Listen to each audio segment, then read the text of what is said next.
Hello everyone, my name is Christine Townsend and I am the Farmers for Fauna Coordinator for the Peel Harvey Catchment Council.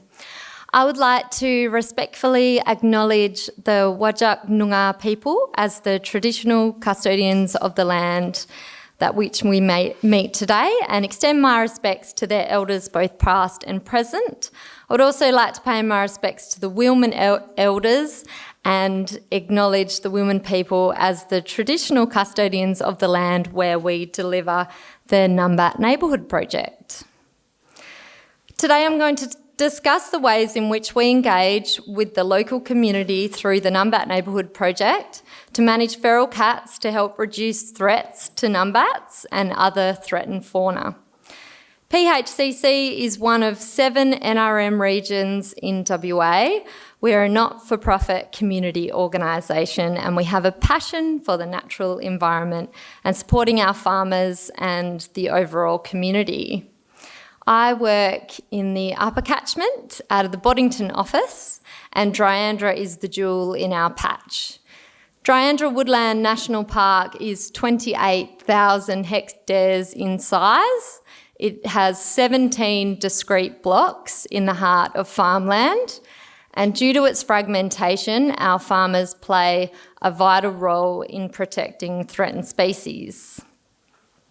Our main objectives of the Numbat Neighbourhood project is to increase our threatened species number, reduce their threats, improve Numbat genetic viability and provide capacity building opportunities for our community, including farmers, and to improve cultural knowledge.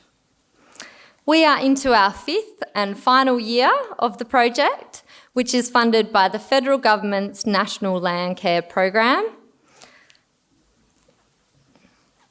We need to achieve the above deliverables by the end of our 5th year, and we are very pleased to say that we are on track to do this. Through the project funding, we have been able to continue and expand on our Farmers for Fauna project, which started in 2017. DBCA were already doing great work in Dryandra through their Numbat Woylie project, and we're already working with farmers, and it was recognised that more support was needed. So to do this, in partnership with DBCA and Project Numbat, we started the Farmers for Fauna project.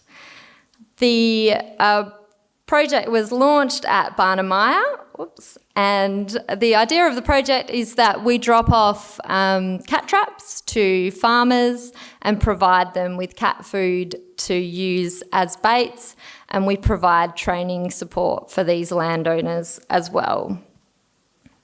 Our farmers are doing an amazing job with 133 feral cats culled and reported to PHCC and entered into feral scan. So up on the screen now, this is our Numbat Neighbourhood project group in feral scan. The C's that you can see on the map are culls and the yellow dots are sightings. Through the project, we've also been able to support local community fox shoots, and through this, 62 feral cats have been removed. We have a partnership with a local contractor who is managing foxes, feral cats and pigs on farmland surrounding Dryandra. The contractor is doing a great job and is recording culls into feral scan and is taking specimens to DBCA when required. He is undertaking feral animal control on over 40,000 hectares of farmland surrounding the woodland. Through this feral animal control, in total, with all of these actions, 332 feral cats have been removed.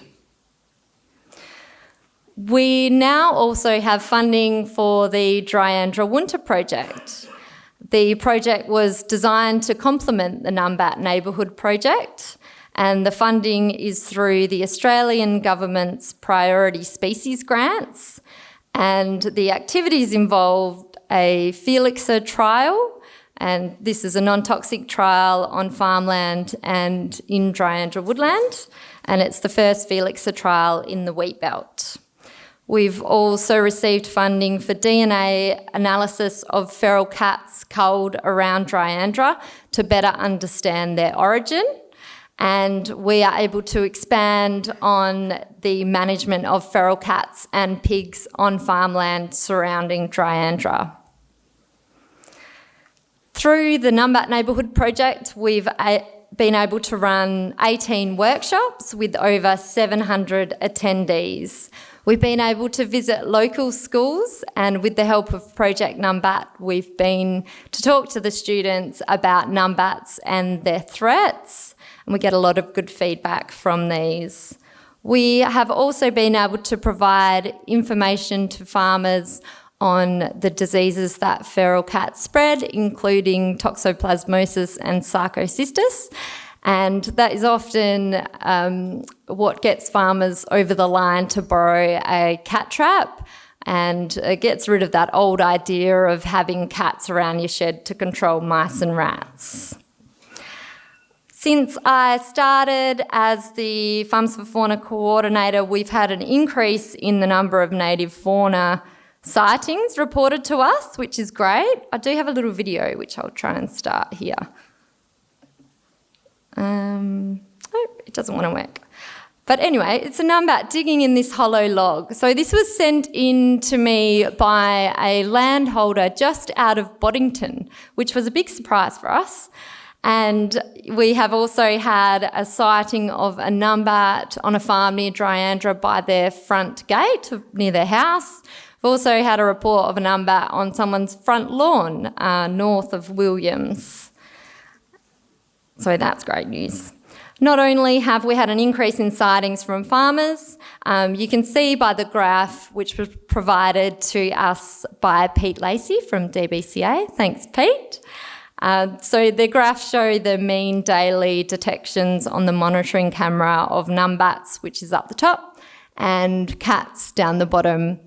So you can see that the numbat population is increasing. In 2014, there were about 50 individuals, and now they think that there's upwards of 500 numbats within Dryandra Woodland.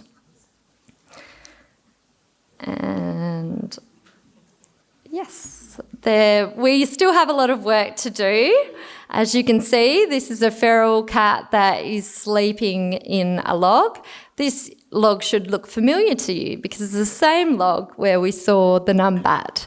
So yes, we still have to continue our work that we are doing with the landholders, and we will also try and support landholders in the future to start to create more wildlife corridors for threatened species to be able to disperse from Dryandra. And we should have our results for the Felixer trial soon, and be able to share those with our local community to tell them how that went. And they're knowing the information from the Felixer trial and also the DNA analysis will help us to guide our management actions going into the future. I'd like to thank all our project partners and sponsors for their support, and especially thank our local community for being involved in the Farms for Fauna project. Thank you.